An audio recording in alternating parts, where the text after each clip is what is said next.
When you were growing up, did you? I know you went to Catholic schools. Did you guys go to church regularly? Yeah, altar boy. It was required. It was.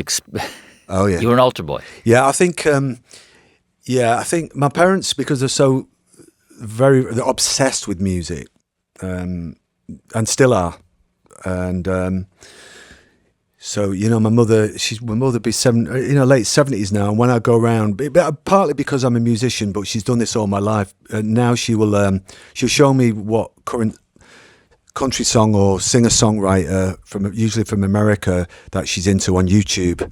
So that's become an amazing thing. And when I was a youngster, they would phone up the local radio station and make requests 3 times a week. The DJs in the local radio would know who my parents were. They'd phone up and want a George Jones track or a Don Williams track. I mean, I know so much. Mm-hmm. Consequently, me and my sister rebelled against it. But I know quite a lot about old school country music, whether I like it or not. But the only thing, so they're very happy that I'm a professional musician and that I'm a lifer, as we call it. But the only thing that would have been more impressive to them if I'd have been a guitar playing priest, probably. So you, you were born in the early '60s, but really you were sort of teenager in the '70s, and I'm curious. First of all, we'll talk about your book, which is beautiful, and the guitars in that book. But I mean, obviously, we're going to talk, and I'm going to ask you about the sound that you created in music, and certainly as such a young man. I mean, essentially as a teenager. But I read that and you've written about this. I mean, you learned to play guitar without any lessons. I mean, you learned it by looking at books and on from how records, to play from listening 45s to LPs. Mostly, from 45s and kind of hanging around older boys like a sponge, like a very, very dedicated and obsessive student. So. Seriously, I wasn't aware that there was even such a thing as guitar lessons. My friends, we all were doing the same thing. We were all learning off T-Rex records and glam rock records and 𝐬𝐸 Hoople and all of that.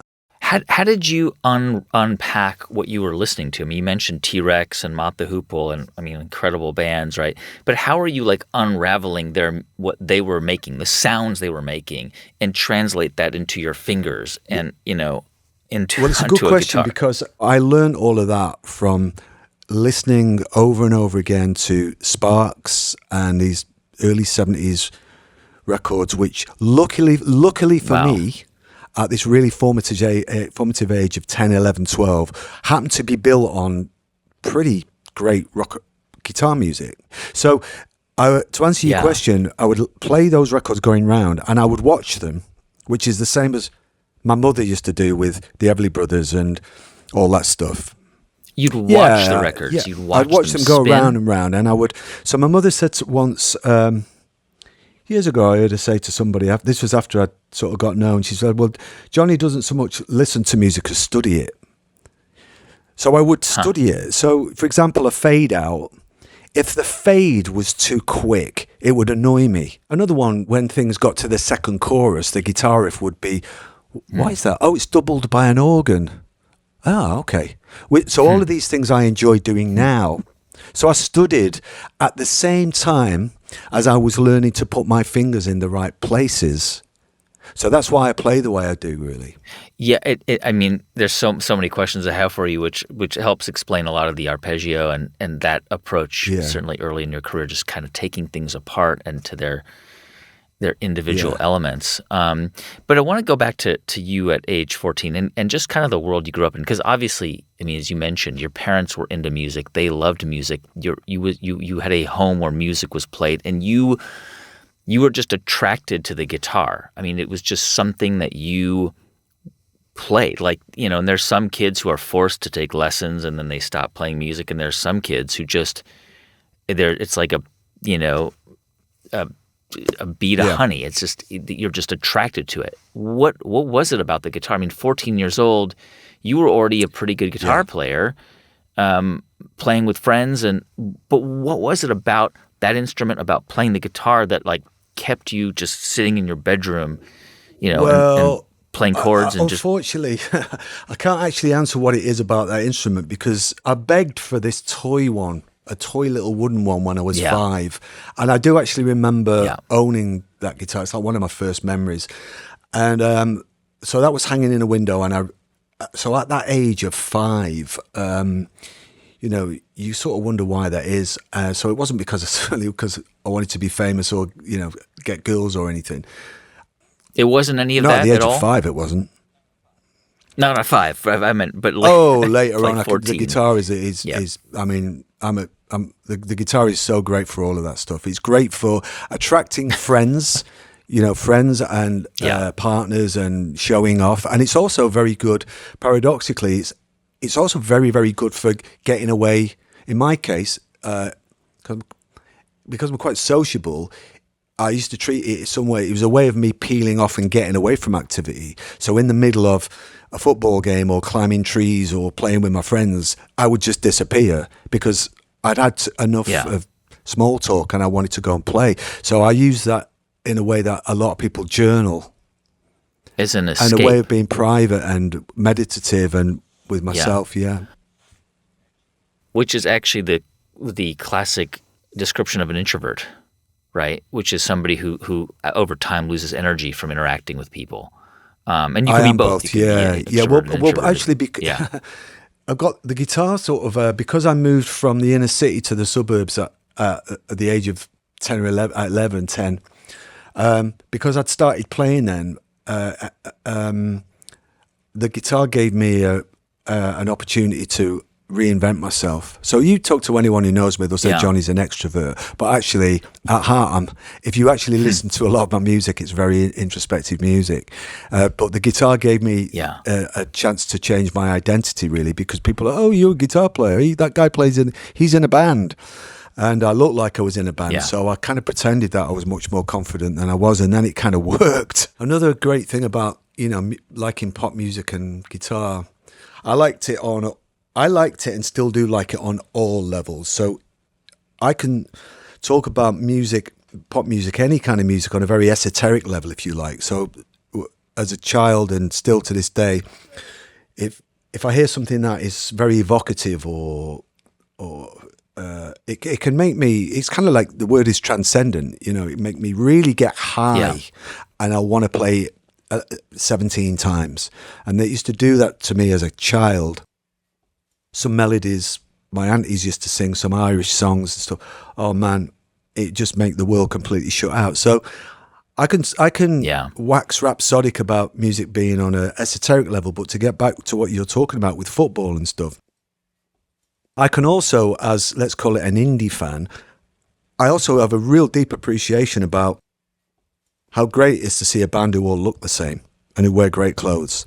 On that kind of level, in a way, superficial level. Also, what a great thing it is. What rock and roll music is for boys and girls on a different level. Whether it's rebellion, whether it's identification, whether it's tribal, whether it's just purely aesthetic, they look great. Look at the Strokes. That superficial haircuts, identity, gangs. Debbie Harry, Susie Sue, Chrissy Hind,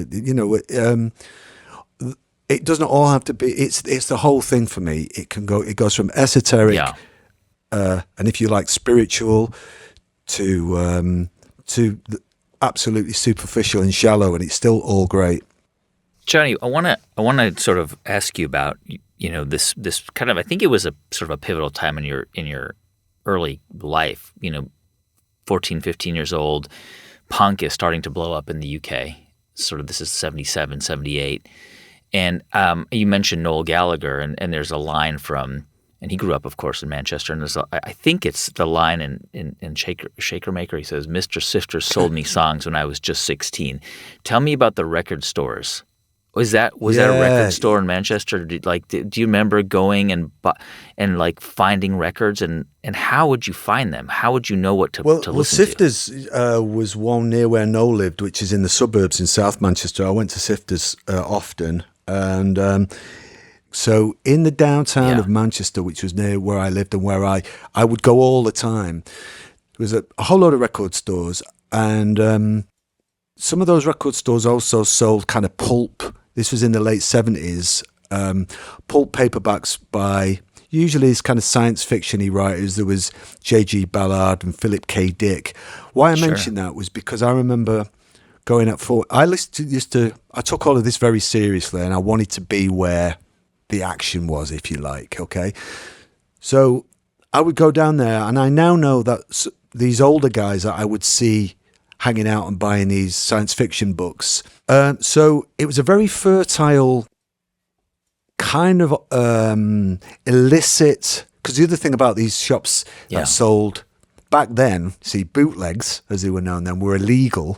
So you walked in these little shops, you were aware that if you had enough money and if you had the guts to ask for the Bowie bootleg, Don't Touch That Dial, you might be able to get it. The place also had a exotic smell about it, which was very alluring. Okay, what's this about? And because it sold crappy paperbacks, some of that stuff was kind of tacky, soft porn. So these places were quite alluring, you know, and they weren't like mainstream. And everybody went to those sort of places that ended up being in bands in Manchester from the punk and post-punk period, whether it was Marquis Smith from The Fall or members of The Fall or members of the Smiths or the Buzzcocks guys. So these were all older guys that I used to watch because I just felt like I constantly felt like an apprentice, which I was. And then, of course, I went to all the gigs. And being the youngest and small, I was always dispatched to go up the drain pipe or sneak in the window or open the doors or sneak in.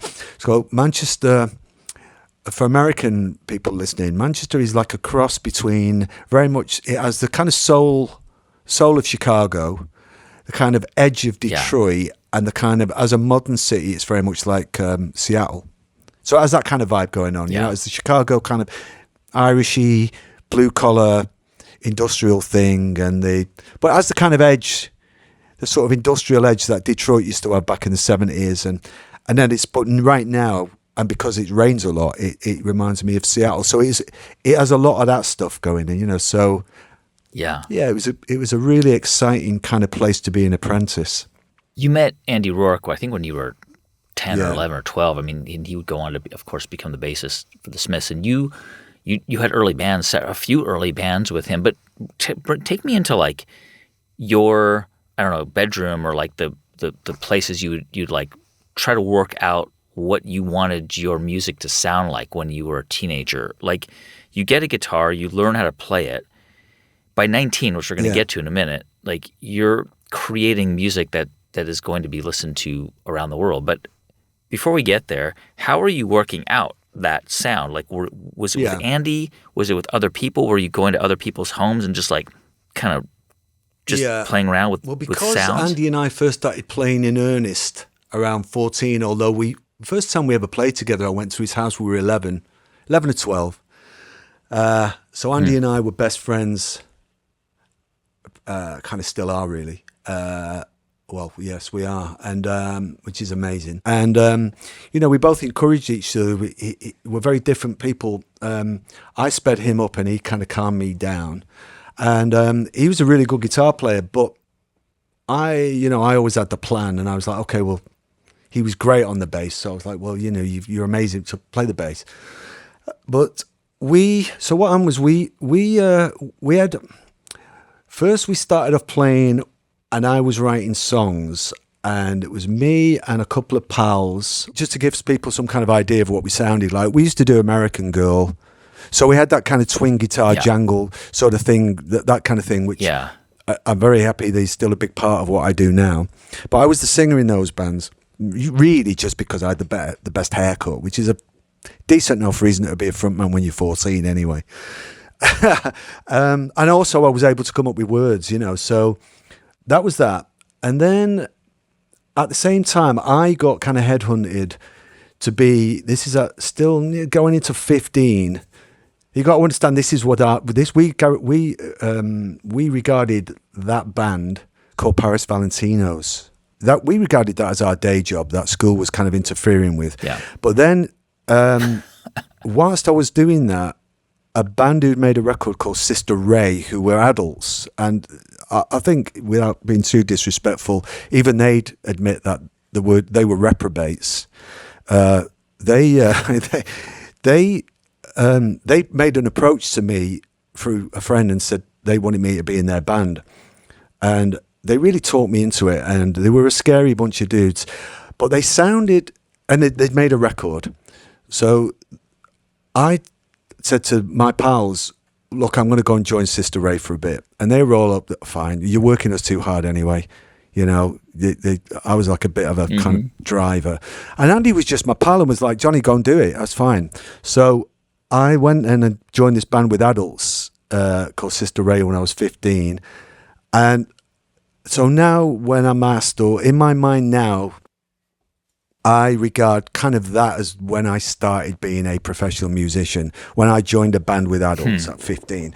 So I did that, and I was with those guys for probably about a year, and then they just got too crazy for me. I did one show, and the rest of the Valentinos came to the show, and after the show, I thought, I just want to be with my own band. And I also wanted to get back to singing. We started rehearsing, and I was got back to writing my own songs.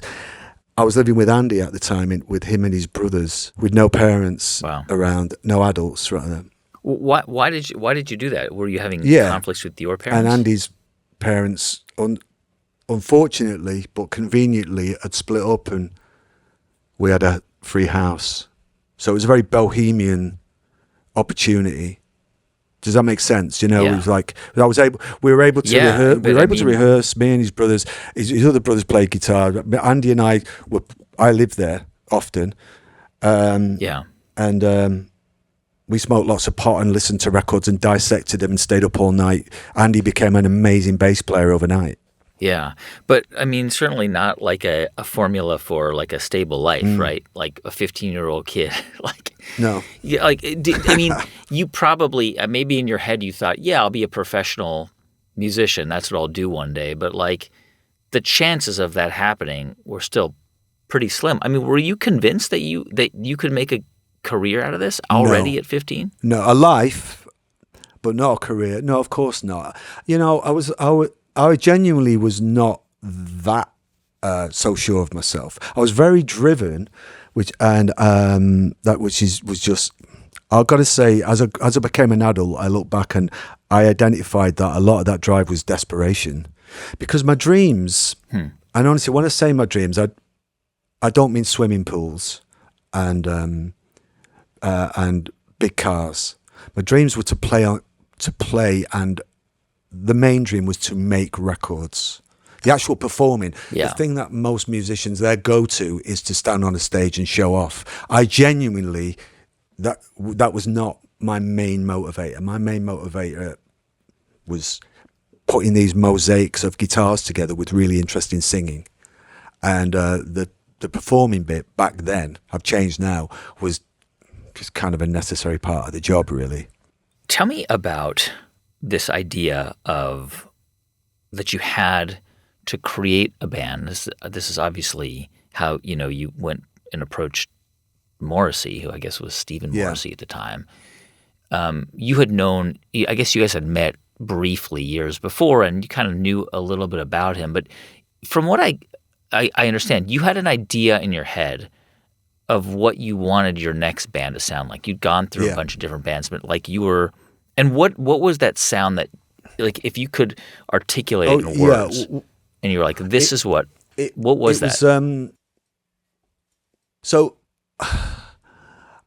in the late 70s, luckily for me, because I grew up, again, you know, in a house that played a lot of 60s records, in the late 70s, the bands that were around in the mainstream, I don't really want to name names because I don't want to be negative, but the bands that were supposed to be the modern, say, new wave bands, I kind of thought I didn't really like a lot of those bands. Because of the synthesizers? No, just because they were bad. The Boomtown Rats I didn't like. Oh my God, all right, I'm going to go there. Yeah. No disrespect, but The bands I liked, I really liked. Yeah. I loved Blondie, and I loved. But did you like new wave? About. I mean, yeah, we're the talking new wave late bands I liked, but so Human League, you like that kind yeah, of but sound? Human League came a little bit later. You know, I mean, they so you know, I mean, Television were a game changer. Richard Lloyd's guitar playing game changer. I was the big band for me was there was two bands late 70s. There was a band called the Only Ones who were from London. They did a famous song called Another Girl, Another Planet, and I was a big fan of them, and I went to see them quite a lot. And then the other band I was obsessed with the Patti Smith group. You know, I mean, really obsessed. You know, so I know every one of those first three Patti Smith's albums backwards, including the fourth one, really. So, and I saw Patti Smith when I was 14. You know, and on my own. And that was when you say Morrissey and I met. We literally, he was stood with three other people, and I was just introduced to three people, and everyone just nodded at each other. So we were in each other's presence, but we didn't talk. Right. You were 14. He was 19 at the time. Yeah, and he was with a bunch of old. Yeah, you were like he probably thought of you as a kid. I thought I was kind of a switched on young kid, and I wanted to go and watch the band. So so I was working in clothes shops. That was very important. I was working in clothes shops because I needed money, you know. My parents weren't going to, even if they had money, they weren't going to give it me, which is quite right. It's one of the things that John Lydon and I have talked about, being the oldest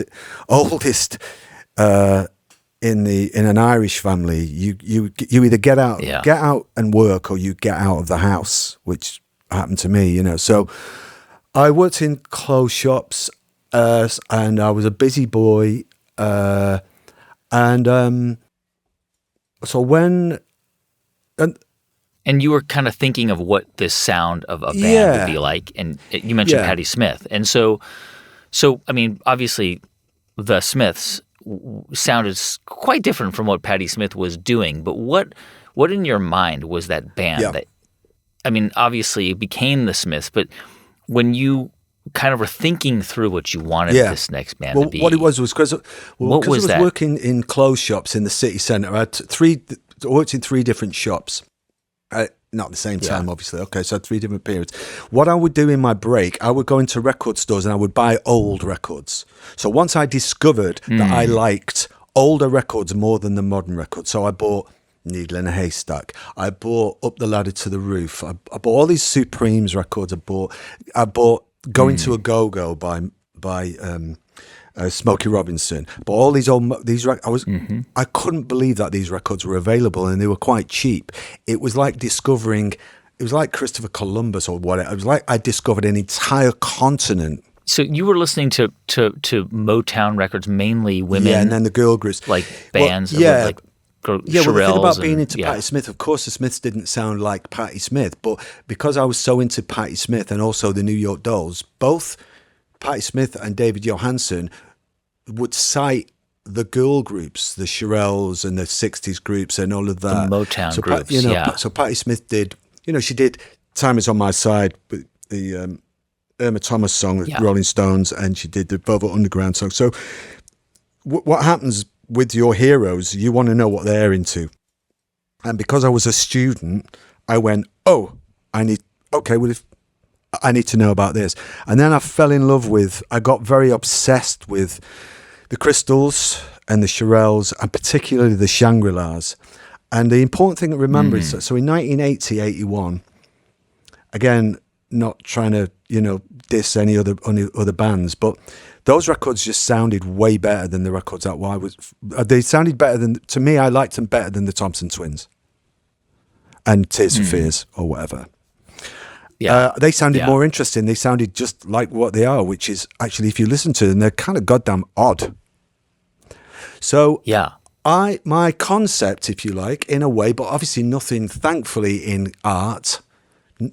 It's all very well having a concept, but you are bound by your limitations, thank God. So it comes out as yourself. I moved back into my parents' house temporarily and just cut myself off from everybody. and I had this little tape machine and no drum machine or anything. I used to make the beats just scratching the strings. And I started playing what I thought were girl groups, chord changes, and some of you hear that in the early Smith stuff in songs like "I Don't Owe You Anything." That was me, obviously trying to be Burt Bacharach, and then you hear, and stuff like "Accept Yourself" is very obviously a Motown riff, all kind of things, and really around the fountain and all that. I was trying to play those kind of chord changes, but I, without thinking about it too much, once I'd got a Les Paul and or a Gretsch and a Fender Twin Reverb, in other words, the equipment of the Patti Smith group, I just didn't even have a second thought about the gear, the equipment. It was just then learning to write, and then an accident. A sort of weird thing happened, which I didn't conceptualize, and I wasn't even conscious of. I just got really, really into overdubbing and trying to find a way of making. I would just make these tapes with lots and lots of guitar parts on that all kind of fitted together, and that was just something that was probably a quirk. I don't know whether how quirky it is, but I do it to this day. That's probably a quirk of my personality. I just was able to put different voicings together, and that, I suppose that's just the original bit. It's so interesting to hear you talk about the influences because, obviously Patti Smith had massive influence on many bands, notably REM, right, which was around at the same time as the Smiths, and obviously a different sound, but you can, like, if you look at that sort of family tree starting Patti Smith, you can see, elements in these different bands. And you mentioned the Motown girl groups. And then earlier you talked about covering American Girl by Tom Petty, and it's like all started to come together, now. So you start to see where that, I'm thinking of Hand in Glove, which became the first single that you would compose. Morrissey would write the lyrics, and that do, that's coming out in 1983. I mean, that's a completely different sound. Tell me about Morrissey, what you saw in him, because he was a couple years older than you. You'd heard about him, but why did you feel like his voice, his sort of sensibility was the guy? I didn't know about his voice or his sensibility until we met, because I just had heard from an older friend who was Billy Duffy, who then went on to form the Cult, who I met in 1975. Billy had been in a band with Morrissey, and he had a reputation for writing really good words, and I gleaned that he was someone who took the business of was serious about being a singer, and not just someone who kind of, because some people just they wanted to do it for a few weeks, and then they didn't really have the chutzpah or the dedication. Commitment. So that was it. But I had no idea about his sensibilities. Oh, I know what it was. I knew that he was a New York Dolls fan because everybody knew that, because he'd written to the music papers, and I knew that he was into Patti Smith too. So those, those kind of criteria when you're young are very important. Yeah. So that's why I did that. And so, was there an immediate spark? I mean, between the two of you? Because, he reckons he doesn't really want me to talk about this kind of thing, but he says it. I hesitate because I know but he says it in public, which is kind of peculiar. But anyway, he's written that he doesn't want anybody to talk about it, and it's a shame because it's such an important I'm very proud of pop music. Yeah, history. I'm very proud of a lot of the story, and I'm very proud of the band, and I'm very proud of the records. Whilst we as you should be. So you should be. No, there was a immediate, absolute immediate connection. For many reasons, we recognised the talent. We were very impressed with each other, and quite rightly so, I think. Yeah. I think rightly so. I mean, you were 19, he was 24. You had a guitar sound that you were really developing, which, it's a kind of just a shorthand, but kind of a jangly sound. And he had, still has, but he had such a different voice. unusual, distinctive, resonant, very distinctive voice. And when you heard that,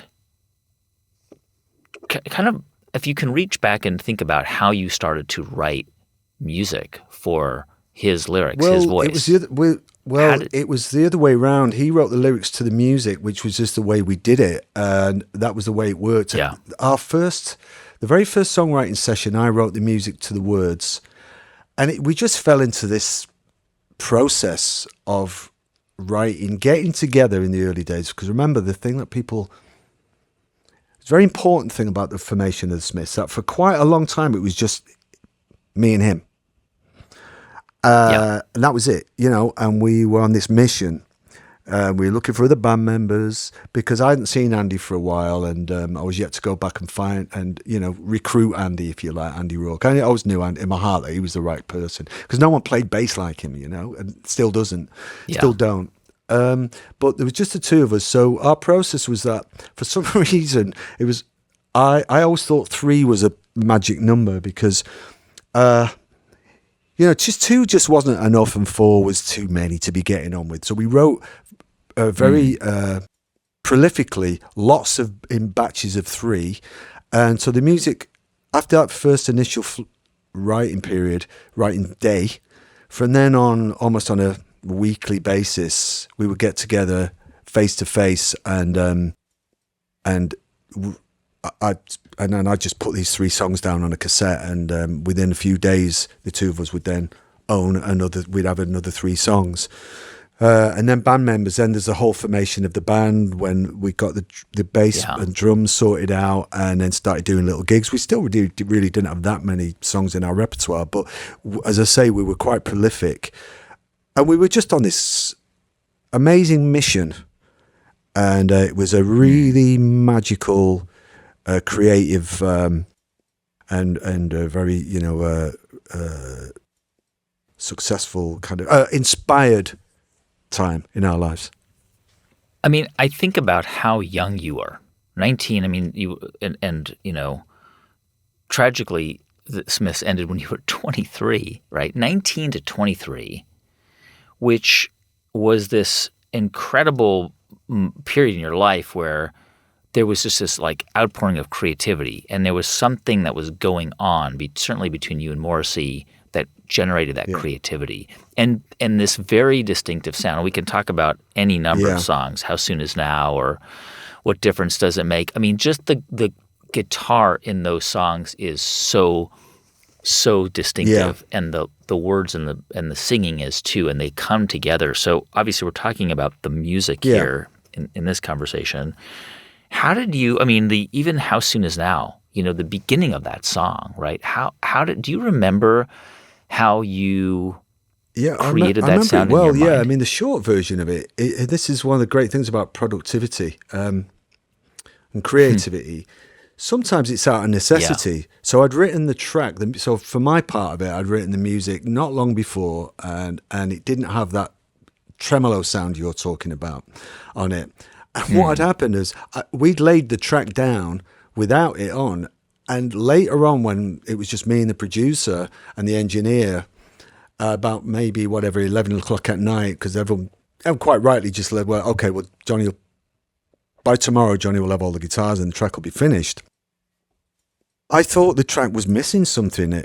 I just didn't, as I say, out of adversity, unfortunately, it just wasn't cutting it.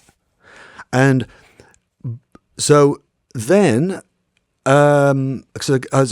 also creativity involves quite a bit of lateral thinking. In my mind, as I do now, I had these little notions that I was working on, looking for an opportunity. And for a number of years, really, I wanted to put tremolo on something, and I just hadn't got round to it. And then at 11:45 on this Sunday night, having been working on this track all day, this was this opportunity. I needed to fix it. And I kind of was like, oh, I've got a good idea. That guitar part that is very ordinary, let's send that out through some amplifiers that I've got tremolo on it. And hey presto, it came out of needing a good idea. and it's there you go. And then we worked all the way through the night, and then the slide part I'd done on the demo. It's very pretty. That thing that sounds like a thing on the demo is quite a pretty, fairly plain thing. But luckily, by 3:30 in the morning, I just made the creative call to go make it sound paranoid. It would be a good idea. It's the thing about being in a altered state, if you like. It wasn't like I was crazy high, but I was like, it would be good to be brave. So I made that creative decision in 4 seconds, and then 40 years later, you and I are talking about it. That other stuff about... And it still sounds, I mean, I'll be driving and I'll be listening to First Wave on Sirius XM, Richard Blade, right, who's always talking about the Smiths or Depeche Mode. And he'll play that track and it sounds, and it's kind of amazing that it's 40 years old, because it could be released today. I just feel incredibly blessed for all of those things to have come together. The band, the song I'd written, the night, the moment, everyone involved in it. Because I'm a fan of rock music. I try not to do that thing. So I try not to get too kind of go along with too much sort of self-analysis too much. But I've got enough about me to know that it does cut it with some of those classic rock tracks, really. Which is amazing that I was. So I feel very, very fortunate to have, for my life to have been where I was, who I was, where I was at that, when I was, kind of thing. It's a whole number of a kind of perfect storm of a load of things coming together, and it's great, amazing. I mean, you mentioned this idea of creativity comes when you're really productive, and the more productive you are, the more creative you get, and it's kind of like this it's like a flywheel. You're just kind of, when you're in this place, and somehow it just kind of becomes a self-generating force, right? Which happens.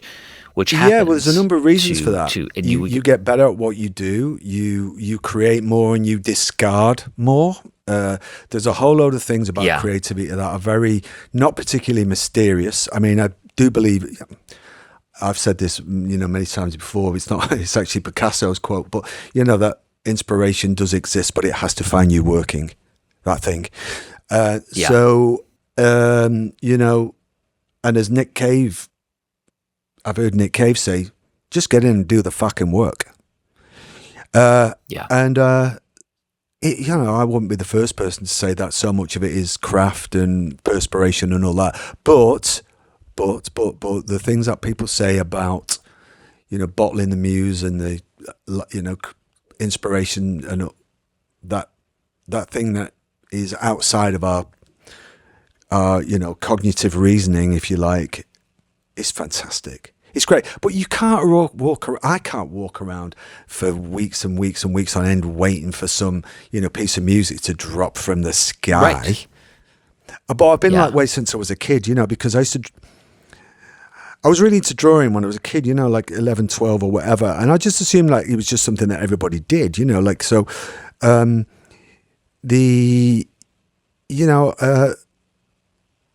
kind of.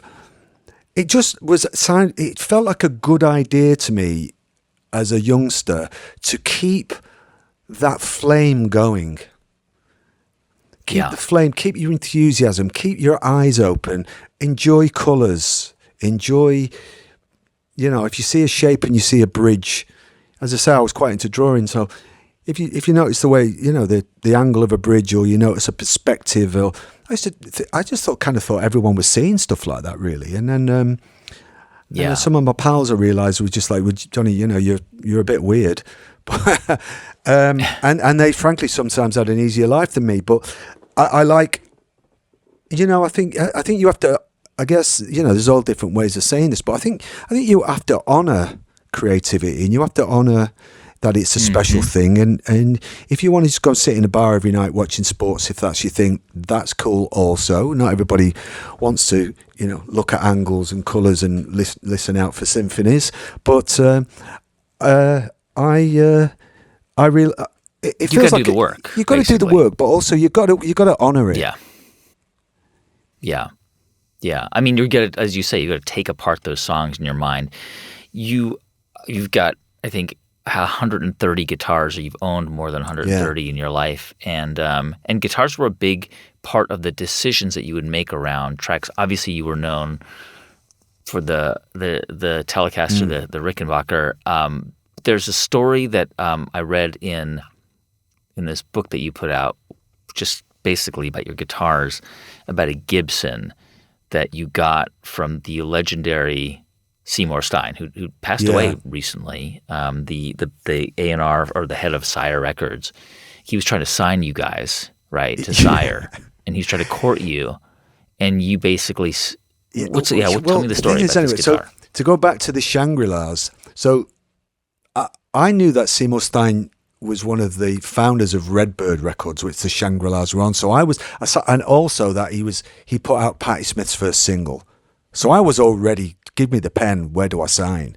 No problem. He was someone I really wanted to know, not only to sign, to be on his record company, which was Sire Records, because they also had the Talking Heads, who I was a big fan of, and the Ramones. So it was a no-brainer we were going to sign there. But Seymour came over to see the Smiths in, I guess, 83, 84 maybe, 83. And he took us out to dinner, which was a new thing for us. We took him seriously. And I was like, oh, great, we're going to meet Seymour Stein. This is great. And this is early. This is early. Yeah. Right? We weren't with an American record company then. We were about to play a show in London, and he took us out to a Chinese restaurant beforehand. Then he let it slip that when the Rolling Stones came into New York a couple of times, he bought Brian Jones from the Rolling Stones a guitar, maybe 2 guitars. So I kind of tricked him. I said to him, Seymour, if you buy me a guitar, if we sign, if the Smiths sign to Sire Records, will you buy me a guitar? Because if you do, we will sign my band, whatever. And he said, if you sign with Sire Records, Johnny, I'll buy you a guitar. I was like, okay, because I was going to sign anyway, as I said. And then on the 2nd of January 1984, we signed to Sire Records, which I was more than happy about anyway, as I say. And then Seymour, is a snowy day in January in New York, and then I waited all day, and I was going to hold him to this, and true to his word, Seymour and I marched across with Andy as well, I believe, marched to 48th Guitars, and we went into We Buy Guitars on 48th Street, where all the guitar shops were back then. I think sadly that isn't the case anymore. And it got to real late, and I was crossing my fingers the shop was still open, and I looked through the window, and there was this. It was the biggest and shiniest guitar, and it was probably the most expensive. But luckily, it was the best one in there. And I just fell in love with this guitar, and he bought me this Red 355, which is on that guitar is the one I'm using, displaying on the cover of this new book that I've done called Marr's Guitars. And anyway, so the story ends with me. I then walked from there to the Iroquois Hotel, and where we were staying, and I took it out the case, and I immediately wrote a couple of Smith songs on it, the next single and the B-side. First thing I did as soon as I got the guitar. So, yeah. What was the next single I you wrote Heaven on Knows it? I'm Miserable Now, and the B-side. Wow. Which is called Girl Afraid. And they were the very, very first things I played. I didn't noodle. I didn't play one of our other songs. They just came out of that guitar. They jumped. How do you explain that? How do you explain Heaven Knows I'm Miserable Now? Well, comes out of strangely, the chords, it's very jazzy, that song. I've had a few moments like that where my fingers move to these places that they've never been before, and that used to happen to me a few times when I was younger. I've got a few songs that I've done that, and as most musicians will tell you, that they don't come about that often. So I was the guitar suggested all kinds of things happen with an instrument. Again, this new book I've done, Marr's Guitars. One of the things I talk about in this book, are the choices you make when you buy a guitar. So there's a guitar in there that I bought because I was into Elvis Presley at the time, and Elvis Presley's guitar player, Scotty Moore, used to play that guitar, that kind of guitar. So you buy it for that reason. Lots of guitar players will know this. There are countless guitar players who play guitars because Jay Mascis plays it, or or Kurt Cobain played it, or Jimi Hendrix, or whatever.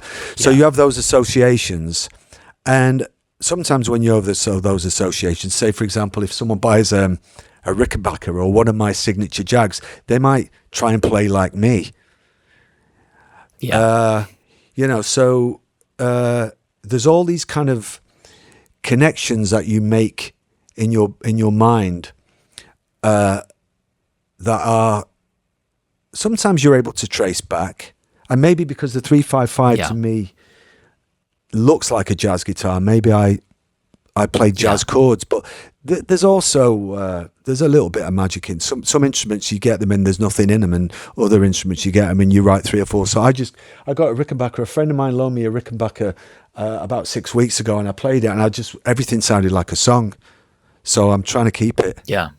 I'm curious when this was an incredibly just, fertile period in your early life, right? 19 to 23, and would go on to have a huge impact on indie music, certainly, and rock music and pop music. But were you always striving to get better as a guitar player? Like, did you see it as like, I don't know, not a challenge, but like being an athlete or something? Do. Like, and if so, how do you get better at it? It's a vocation. I'm still the same person I was when my dad bought me my first proper, really decent acoustic when I was 8 or 9, and and he expected me to take it to get good on it, and that was an amazing thing between me and my father at that point, because I when he did that, I saw that he was taking me seriously. He didn't think it was like a skateboard. He didn't think it was like, when some people buy a skateboard, or they buy, they get into a fad and then it ends up being left on top of a closet. Yeah, and that's it. So I'm still that same person. So how you get good at it is I practice, and I do that to this day. And there's times when I feel good about. You still play every day? Yeah. And there's times when I feel really good about where I'm at as a guitar player, and there's times when I beat myself up. Do you really? There are times where the guy who Rolling Stone called the 51st greatest guitarist of all time feels like you're not good at it? I should at least be 49. Well, I think Muddy Waters is 49. Fair enough. That's pretty good. That's kind of good recall you've got there. That you remember that? Yeah, I looked at that list. Oh yeah. So yeah. That's pretty good. But do you ever feel? I mean, I'm curious. Like, you've been called the greatest guitarist in the UK by the British press, and The Queen is Dead has been called the greatest record of all time by Spin. I mean, have you gone through periods where you're like, I'm not good at this? And I will do again, maybe even next week. Oh yeah, do you really? Totally. Where does that come from? It comes from this constant striving to do something that I think is great, and it only gets satisfied when you write a song and it all comes together and the guitar parts are good on it, and in my case now the vocals are pretty cool, and the lyrics are good. It's a really good day. When that happens, it's a good day. Yeah, I mean, you mentioned the impact of the Smiths and the band. I mean, you talk about Patti Smith and her influence, and you think about all of the bands that without Patti Smith may not have existed, right?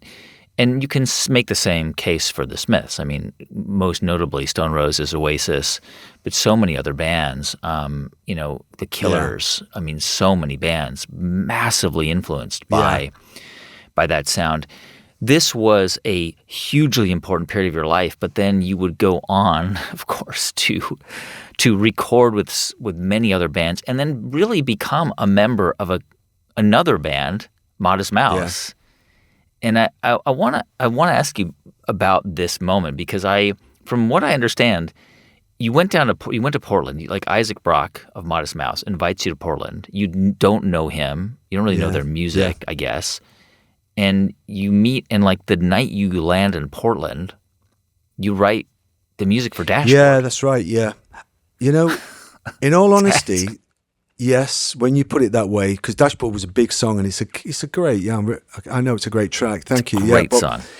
That's the same person I was when I was 15 when I joined that band with Sister Ray. Mm-hmm. I'm the same person. Same person, but just the adult version. So Isaac, you get into a room and you're around people. Well, I what get happens? together with a stranger because I go over because it sounds like like when I joined that band at 15, I thought this is going to be interesting.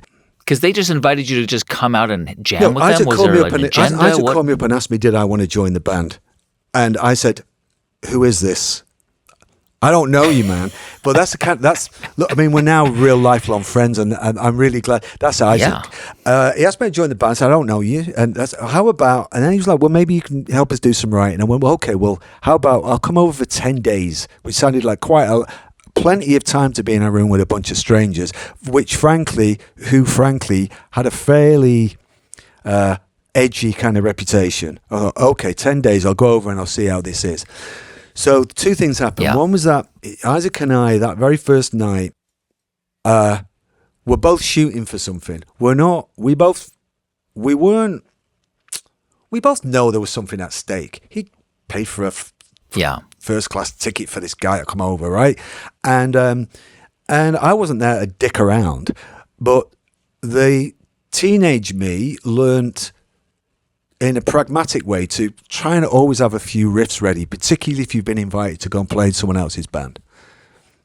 To have something ready to just play. Yeah, so I had a few ideas that I was working on, and then we were playing, just the two of us, he and I, very loud, and a company. Yep. In his house, in his attic. studio, or in his attic. Studio? And Isaac had this huge, he won't mind me saying this, he had this big jug of wine, and I was thinking, wow, who drinks jugs of wine? And by this point, you would have been a teetotaler. Oh, for a while, I was like right? running. I don't know whether I was running marathons then, but I was like deep into kind of vegan, no alcohol, which you still are. Yeah. So, yeah. But hey, but listen, I will say, I am a sober person who identifies as a pothead, very much so. So. And more. So that's cool by me. So anyway, and I was all woozy from jet lag, and I've been traveling for 15 hours. So midway through this, I was just playing guitars back and forward, which I don't do with strangers very much these days. He just leaned in at me and said, "Have you got any riffs?" And I went, well, in my best English Hugh Grant accent, I said, well, I actually, Isaac, yes, I am. As it happens, I do have a riff, yes. So this Jaguar that I've been playing, Fender Jaguar, that he'd loaned me, I started playing this thing that ended up... I started playing this riff, and immediately he started singing the words to Dashboard out of nowhere. What was the riff you played for? It ended up being the song Dashboard. But what was the riff? It was the... I'm not doing it well, but so you just start playing for him, and sounds like Scooby starts. But which is no problem. I have no problem with that. It's good. Scooby-Doo song is a good song. All about that, no problem. So good song. So the thing about that, I was going to say, there's two things. So one was that he's brilliant.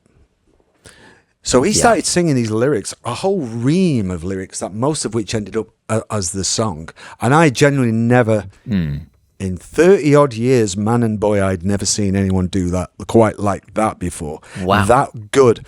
Wow. So I was like, damn, right, okay, this is good. So then we kind of got that together, just he and I. And then but it was still very late now. And then we knew something good had happened. And he said to me, got any more riffs? And again, I said, well, as it happens, yes, I do. So then I had this other thing that we worked up, okay? It wasn't fully formed. That became this song called We've Got Everything, which is a pretty cool, it's a good sounding Modest Mouse song. And so that was one thing that happened. So then as the days went on, it was just this very creative time where we hit it off as guys, all of us. Each day, another member of Modest Mouse, someone would come along who was banging something, and someone would come along who was playing a banjo, and someone would come along who was like, playing a fiddle or whatever. It's not really what I was used to, but it was brilliant. Yeah. And when I was in the room with Modest Mouse, I looked round and I went, the chemistry with this bunch of, it happened to be all guys at that point. I went, the chemistry in this band is really good. The personal chemistry is personal chemistry is really good, and the musical chemistry is really good, because I've been around a long time, and I recognize when it's good. And I told on a daily basis, let those guys know as a kind of outsider, this is happening. We are happening. And then we went on and we wrote these really, really good batch of songs. So it's kind of handy. My point I'm making is I'm still pretty much the same person I was when I was 15, but I've just got a lot of stories.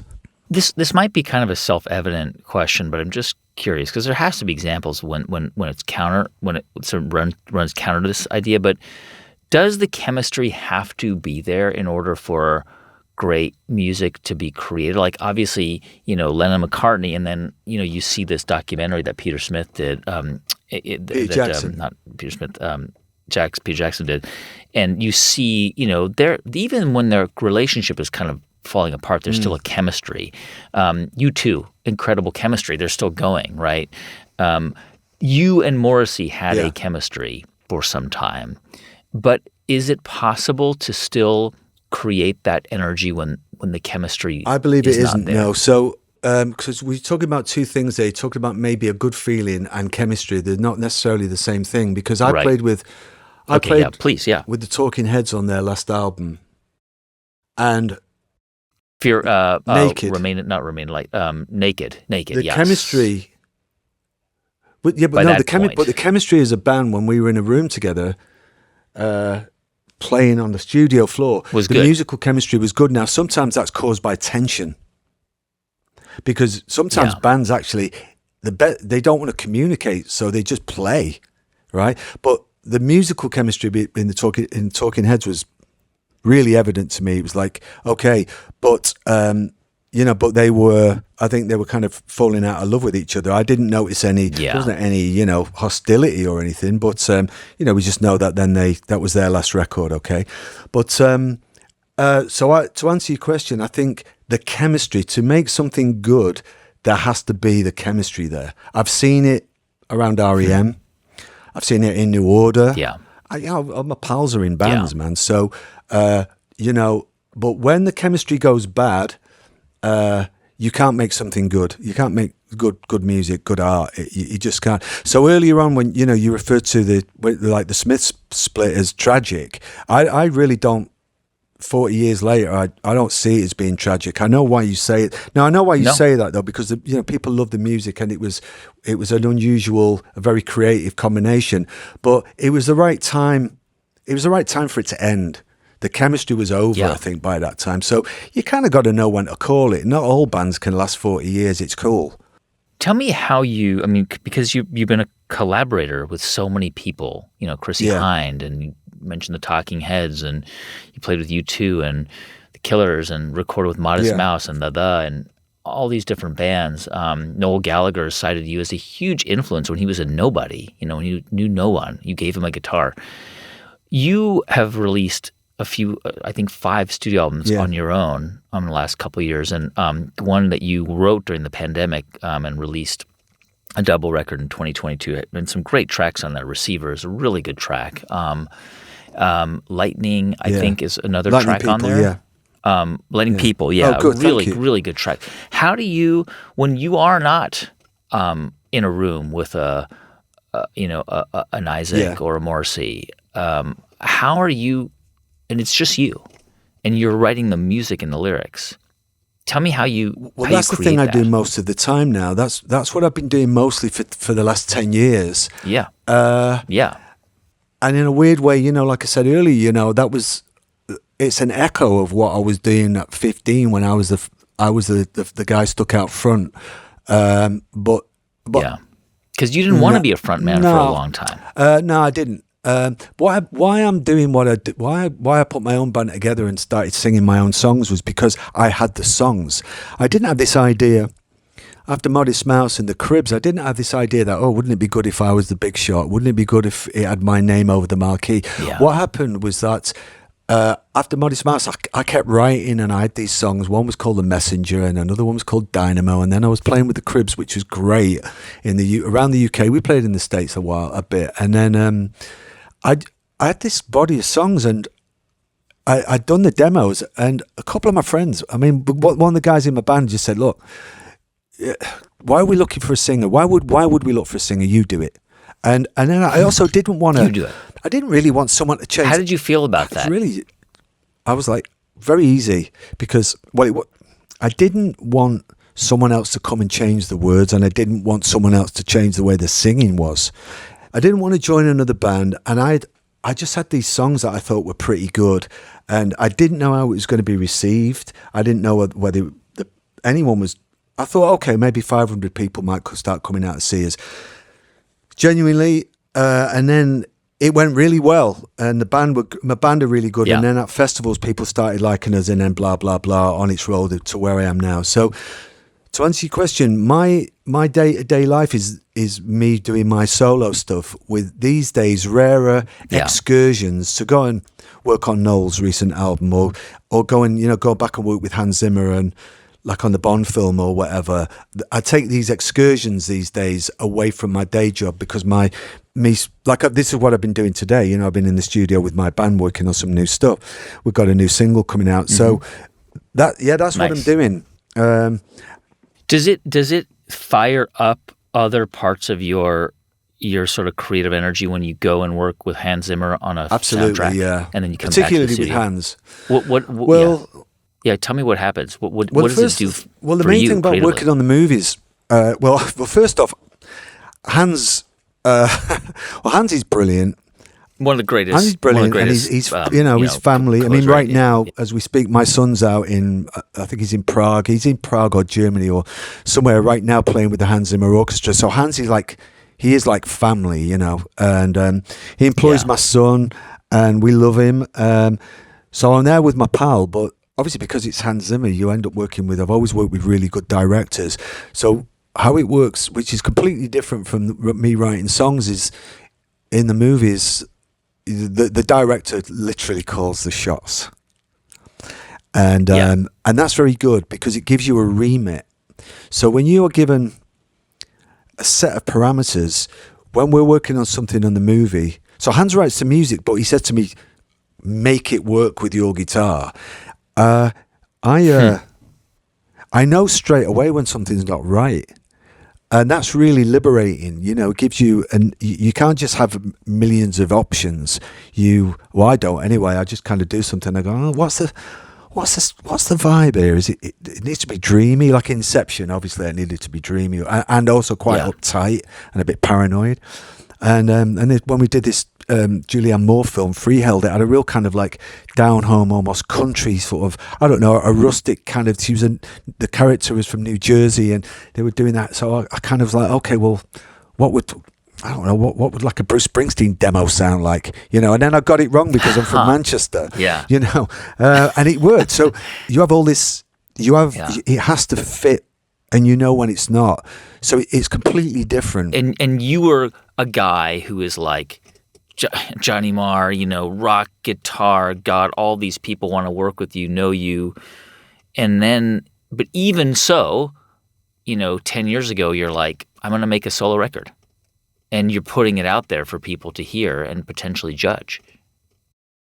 And that's not easy. It can't be easy. I will say, I remember Mick Jones from The Clash, back in the day when the British music press stalked the earth. And he said, "I miss those days. Actually, I'm sure you have mixed feelings about those days. It's good and bad, but I mean, some of my favorite, some of my best friends are them. One of my best friends in the world is a British journalist. I mean, NME, Melody Maker, those were. Well, I grew up knowing all my stuff from that, so I can't be too. But what it was is, I remember Mick saying that sometimes writing a song is like handing your homework into the music press.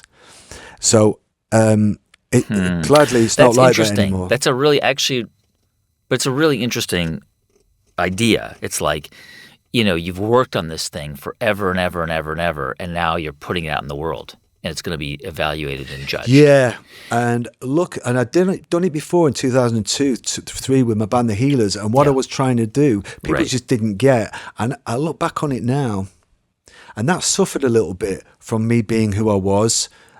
And who I am, because actually, you think people thought of you as this. Yeah, they wanted a certain sound. They wanted a certain sound, and in 2001, whatever it was, that sound.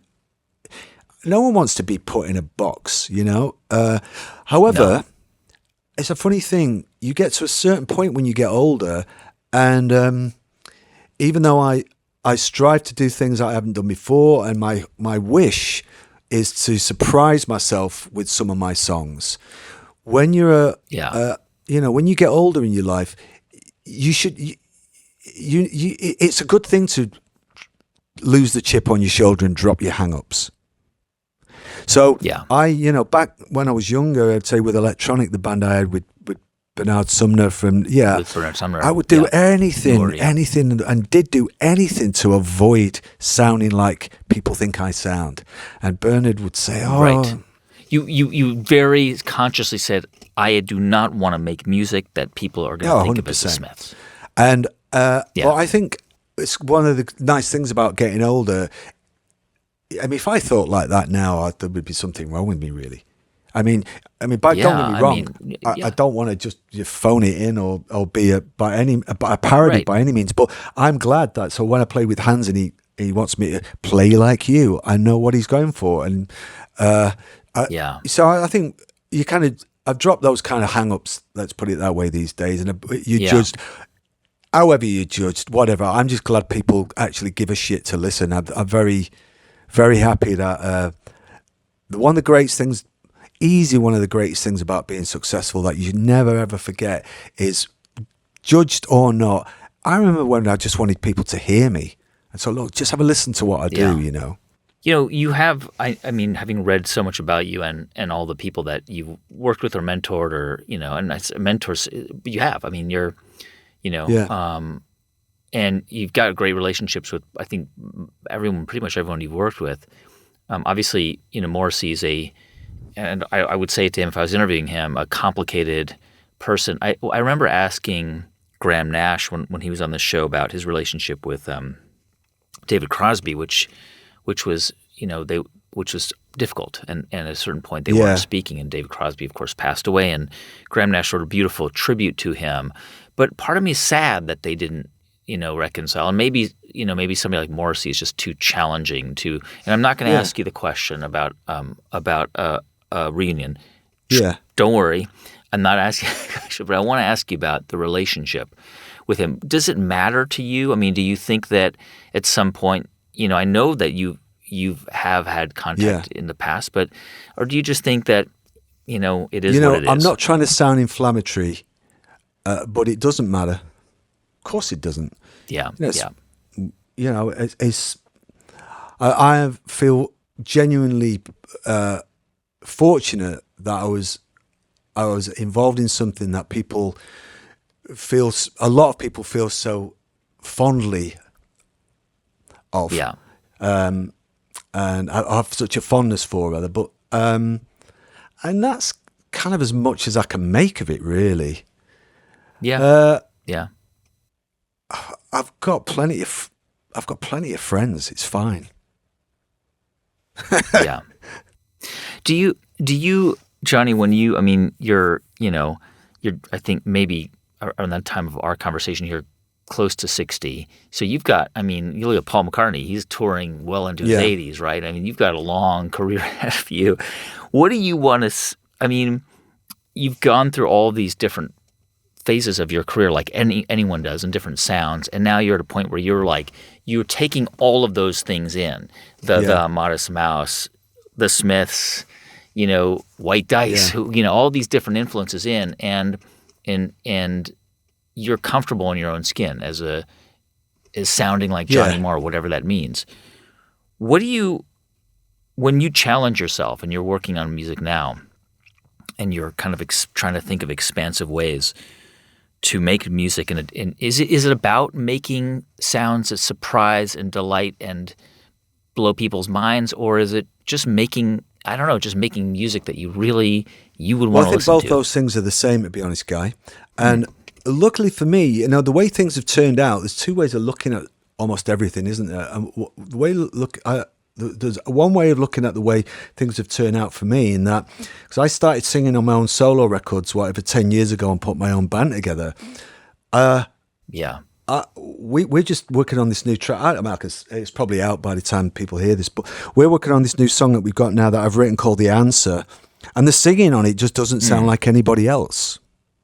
And so because I got this band together quite late in my career, there's a lot of work to do there where I'm kind of going, I mean, I'm not being immodest here. I just hear it when I'm producing it and I go, well, you've written something quite unusual there. So I quite like that. That's, for me, that's even comes as a surprise to me. And we sound, for anyone who likes the kind of thing I do, we actually make a pretty good sound, and we've got quite a good repertoire. So plenty of things that I'm doing with my own band now, I'm proud of, and I really like. On a more straightforward tip, I think, if I say that that I want to give people a good listen, underneath that answer is a whole load of a whole sea of meaning. Because, well, what's a good listen? Is it, well, the short version is that's plenty to be getting along with. A good I'm fine with that. A good listen in 2023, that's what I want from other music. So, and that might mean surprise, or it might mean emotion, it might mean, whatever, drama, it might mean that it rocks. And also, I think there's plenty to be getting on with. And I think also, though, that I'm okay with that. That what I do with getting up and playing in front of an audience, it goes right back to everyone who's ever performed music in front of people, whether that's vaudeville, whether that's on Broadway, whether that's in CBGBs. It goes back to a tradition, usually, I think, connected with working class people. Because I'm not writing operas and I'm not writing Broadway musicals. So I feel more than happy to have had a life and continue to have a life in that lineage, that you walk out on a stage and then when people walk out of the door an hour and a half later, when they're on their way home, they go, I'm really glad I went out tonight. Now, you have to be good enough to do that. And I want to just be good enough to do that to everybody who comes out. And that to me is a noble enough aspiration, but you have to work at it, You have to sing great, you have to write the decent material, you have to be in good enough shape, you have to just be a good performer. But it's work. You can't just show up and just hope I've met and sometimes had the absolute privilege of working with sometimes some really amazing performers, and they all work at it because they honor it. Johnny Marr, thank you so much. Thank you. It's been nice chatting with you. I appreciate you spending the time to think about this conversation. I really do. It's great. Hey, it's Guy, and I hope you enjoyed this conversation. For more like it, don't forget to subscribe to the channel. And for the audio version, just open up your favorite podcast app, search for The Great Creators, and tap follow.